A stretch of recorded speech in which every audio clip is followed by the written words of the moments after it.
I'm pleased to welcome Mike Miller, founder and chief investment officer of Crucial Partners, who has advised the Community Foundation on an investment strategy since 2003. Thank you, Mike, for joining us once again to give an update on how our investment approach continues to support the foundation's long-term impact.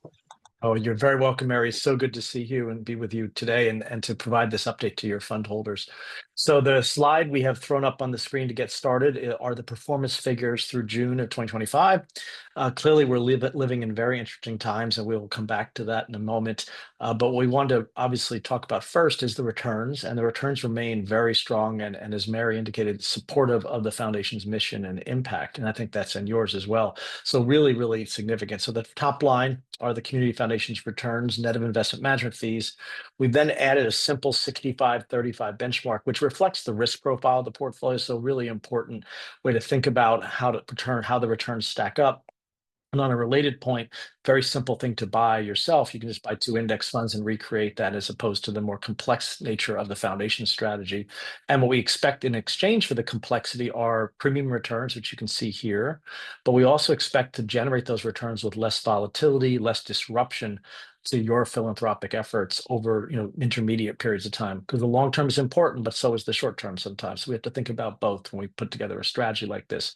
What we're really excited about is, first of all, the returns are, with the exception of 10 years, which is just slightly shy of the index. All the other returns are above the index. And also, frankly, for most of these periods of time, have really strong absolute nature levels of outcomes. And just to be clear, we tend to think that 8 is that bar. We like to be above 8. That's where we kind of feel good about the returns. And you can see for actually 4 of these 6 periods, that's exactly where we're at.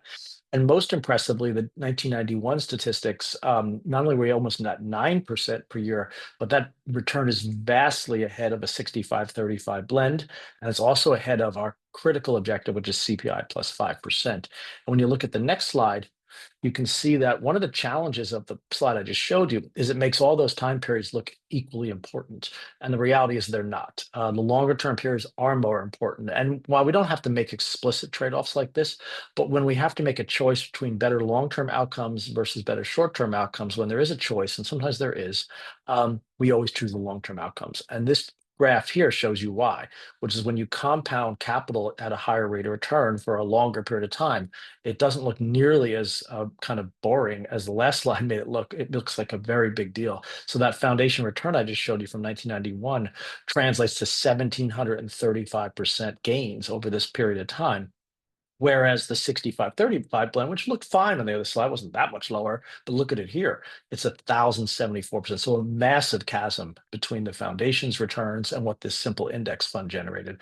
And then last but not least, the other thing which is quite important here, in fact, it's the most important thing here, is that the index portfolio didn't actually achieve the goal, which was to support CPI plus 5%, whereas the foundation portfolio not only achieved that goal, but really crushed it essentially, and it really did an amazing job. And that's the kind of outcomes that we're looking to repeat.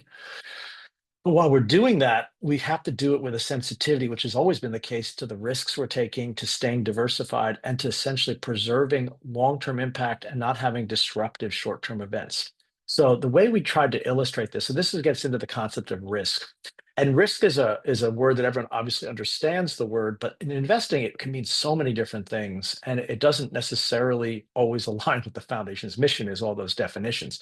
So this is actually, in our way of thinking, a perfect way to think about risk and opportunity in a foundation portfolio or any endowment portfolio. So what we've done is we made an assumption that $1 million fund showed up hypothetically in early 1991, and it was invested in one of 3 ways: either in the Community Foundation's blended endowment, in a simple 65-35 blend of stocks and bonds, as we just talked about, or just 100% in stocks, because let's talk about what happens if you just take more risk than the foundation did. That's the first thing we looked at. What we also did is, along the way, we took out spending every year of 5% per year. And what we also did not do is add anything to this fund. So the fund shows up in 1991, it gets invested in one of 3 ways, but it has the same spending policy no matter what. So look at the first set of bars. So at the end of June of 2025, the portfolio's value are those first 3 sets of bars. So the fund's value, I should say, the foundation. So you can see that, not surprisingly, the foundation's blended endowment portfolio has a significantly higher ending fund balance in the 65-35 mix. And that makes sense given that returns you just saw a minute ago, but it's a big difference. So the foundation fund, again, after spending, was worth about 3.2, 3.3 million after starting at a million, whereas the 65-35 blend had had $1 million less in it at the end of June of 2025. Now, what gets a little more interesting is the gray bar. So that's an all stock portfolio, and stocks basically did well over this period of time, and you can see almost as good as the foundation, but not quite as good. And if we stop the analysis there, we'd say, oh, okay, well, maybe we should just put it all in stocks, not worry too much about protecting against risk, because it looks like the same outcome almost. But that's not true when you look at the next set of bars. So this is what actually was spent from the portfolio. So again, remember, you're taking out 5% per year. And when you do that, you're subject to all the volatility of markets. So when the market's down a lot, you're taking out 5% on low, very low prices. Plus, we're using an averaging formula. So the 5% actually turns into a bigger number when we take out the spending. But what you can see here is the spending from the fund when it was invested in the foundation pool is significantly higher than either of the other two options. And then the last set of bars just means to help us get our arms around what these two sets of bars together look like. So if you think about it, the $1 million shows up. It gets invested, as I mentioned. It has an ending fund balance, first set of bars, plus it had distributions, the second set of bars. And so when you put all that together, you're basically just adding the first two bars, subtracting the $1 million you started with, and you have that last set of bars. And now you can see the dramatic difference between the foundation's outcome and even an all stock outcome, which may or may not surprise you.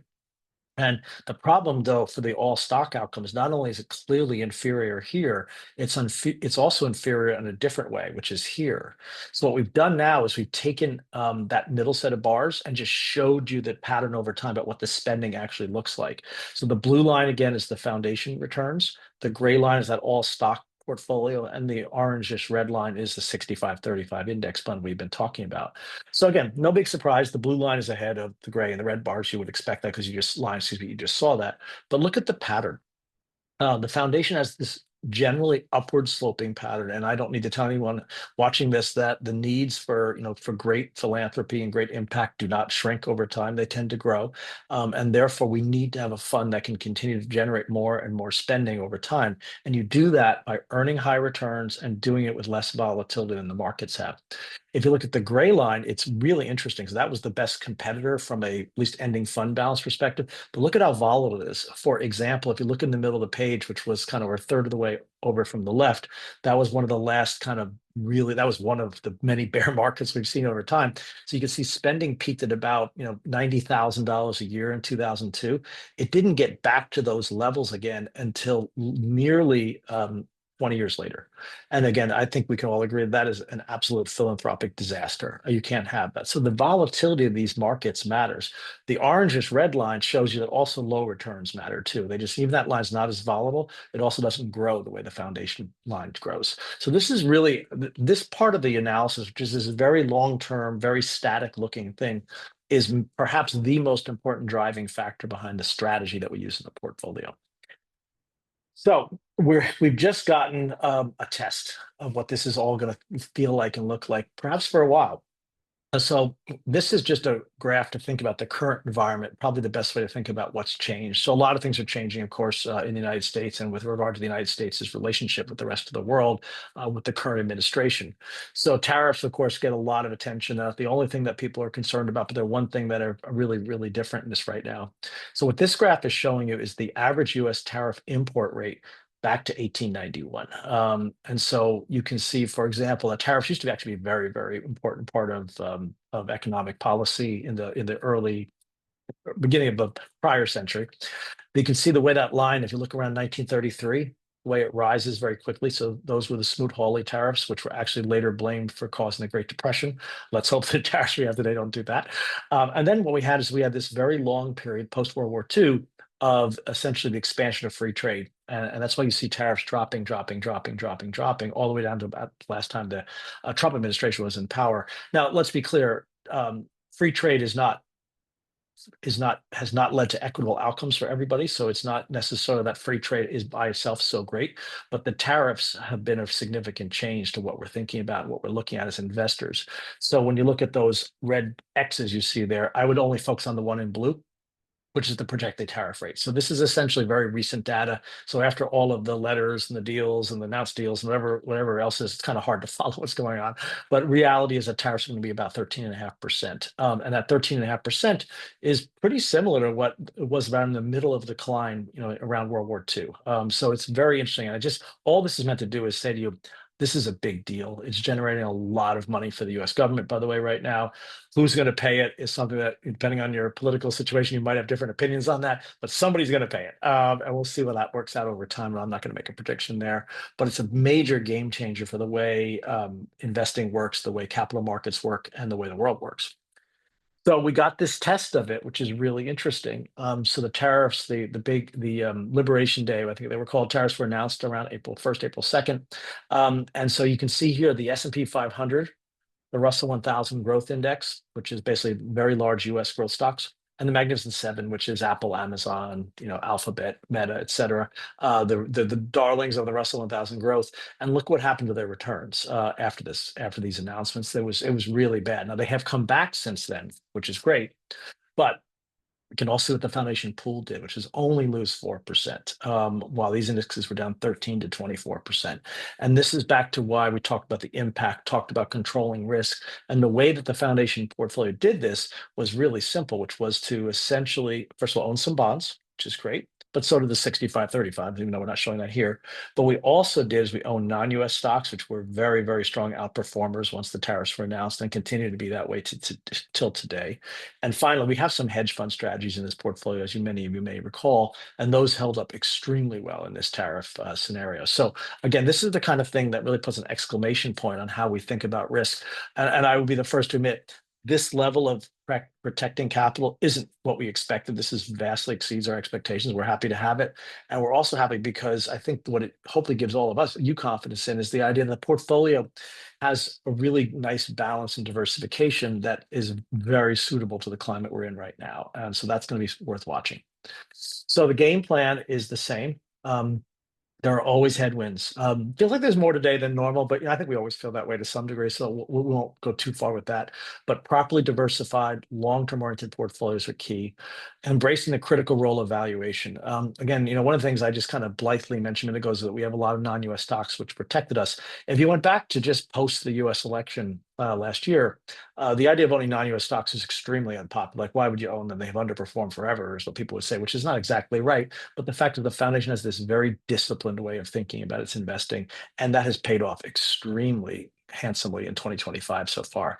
And last but not least, as a shared pooled resource in your community, the scale of this portfolio allows it to access and allows you through this portfolio to access great investments, great diversification that otherwise would be very difficult to do on your own. So thank you so much for your attention. We're thrilled to be partners with the foundation and with you. And I hope everyone has a great day.